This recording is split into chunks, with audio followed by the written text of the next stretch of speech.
Don't let your members see you quit. Because if you build a culture of quitters, they'll always quit on you. Right? Community building, sharing vision and inviting participation, because two are better than, and that's that whole idea of creative imagination, loosening that. Letting people criticize you, offering counter creative imagination. Your ego's not that weak. And in fact, you might come up with a better idea than yours that you can lead through from somebody else who doesn't hold your title. The next is adaptability, remaining open to divine redirection. In their hearts, humans plan their course, but the Lord establishes their steps. One of my favorite theologians is Dietrich Bonhoeffer. He notes action springs not from thought, but from readiness for responsibility.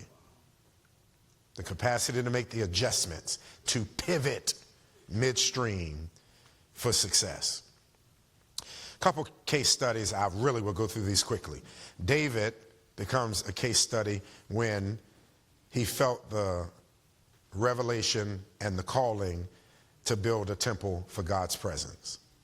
I'm going to go past that. Again, these docs, I'll leave them and they'll be available for you. Dr. King, the beloved community and racial reconciliation. You remember how criticized Dr. King was for his modality? Now folk venerate it, right? I'm not saying you have to die for folk to appreciate you, but maybe, right? Mother Teresa, her vision was to serve Christ in the distressing disguise of the poor. Now, I will spend a minute here because here's how she executed it. She started with direct service before building the organization. She went out, and here's a statement I say to people all the time. Wherever you want to see change, be it first. How many married people in the building? Married people. You will learn this, and you've already discovered this in your marriage. The thing I want my spouse to do to make me happy, I have to start by doing for her. And as she sees the joy of me doing it for her, she feels the call to reciprocate. And I admit that's because she lets me have her way. Don't get that wrong. But it has worked for us, right? So if I want her to give me more loving language, I start with it.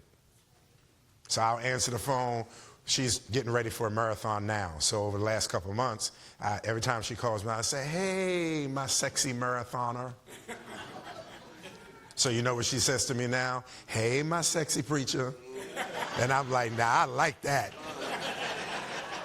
I ain't saying I did it to get it, but it's close, right?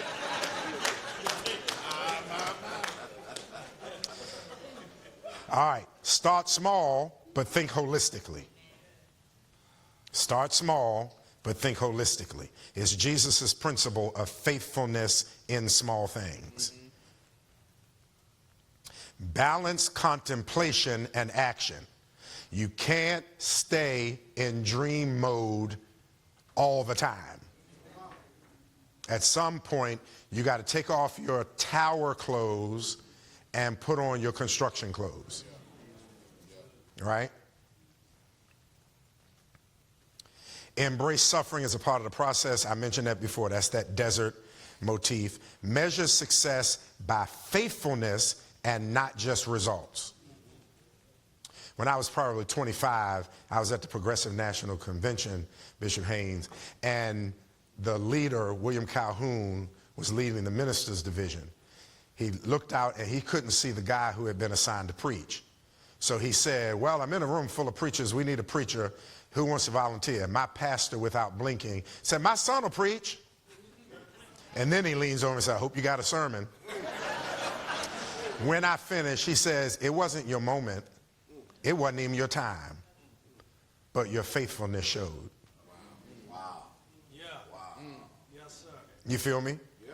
What he was trying to say is, you ain't really succeed, but you showed up well.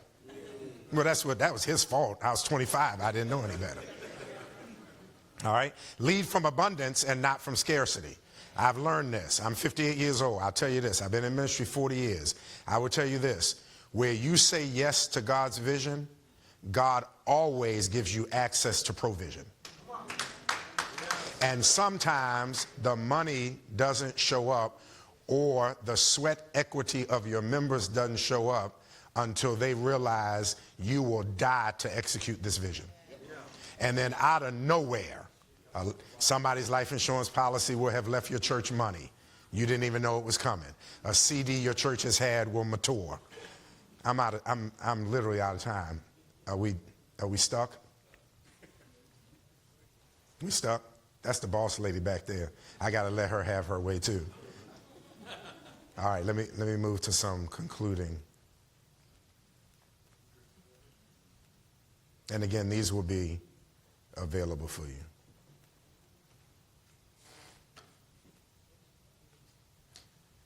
All right, the leader of the future. As he wrote in the name of Jesus, the leader of the future will be the one who dares to claim his or her irrelevance in the contemporary world as a divine vocation that allows him or her to enter into a deep solidarity with the anguish underlying all the glitter of success and to bring the light of Jesus there.